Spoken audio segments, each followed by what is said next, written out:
بسم الله الحمد لله والصلاة والسلام على رسول الله. السلام عليكم ورحمة الله وبركاته. مدحوينه aad iyo aad ayaad u mahadsan tahay hawsha runtii maanta meeshaan ka muuqata ee madaxtooyada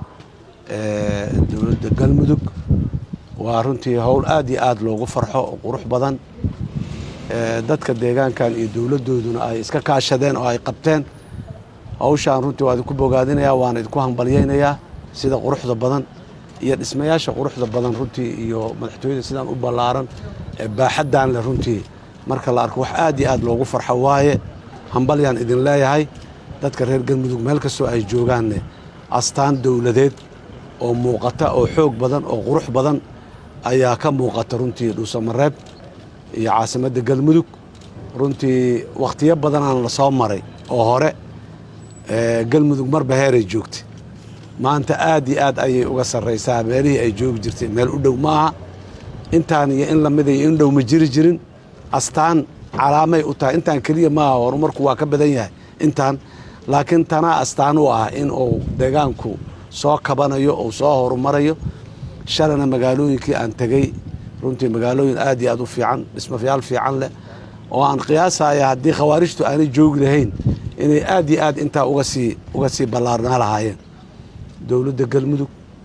madaxweynaheeda iyo golaheeda wasiirada iyo baarlamaankeeda waa hambalyeynayaa waana ku bogaadinayaa shaqada iyo isku duubnaanta iyo wanaagga ka muuqdo waxaan rajaynaynaa in halkaas hore looga sii dhaqaaqo aan dib loo noqonin caqabadaha hor taagan oo intaan ayadoo khawaarijtii joogto oo deegaanadii aan la mari karin oo badeecad kasta wax kastoo la keenayo diyaarada lagu keenaayo oo la waxaynayo intaan haddii la qabto ilaahay idinkiis beri dalku markuu xoroobo wadooyinka furmaan oo baabuurka baska xamar ka soo baxayo oo Dhuusamareeb imaanayo waxaan rajaynayaa in xawli aad iyo aad intaan uga fog Galmudug inay ku sii dhaqaaqi doonto hambalyaan idin leeyahay madaxtooyadan waxay ka mid tahay madaxtooyooyinka kuwa ugu quruxda badan uguna ballaaran ee maanta maxaan ku yiraahdaa ka jira dowlad goboleedyada marka muxuu ahay intaasna dadaali ku timaday iskama ayan imaanin marka hambalyaan idin leenahay waa idin bogaadinaynaa shaqada halkeeda ka wada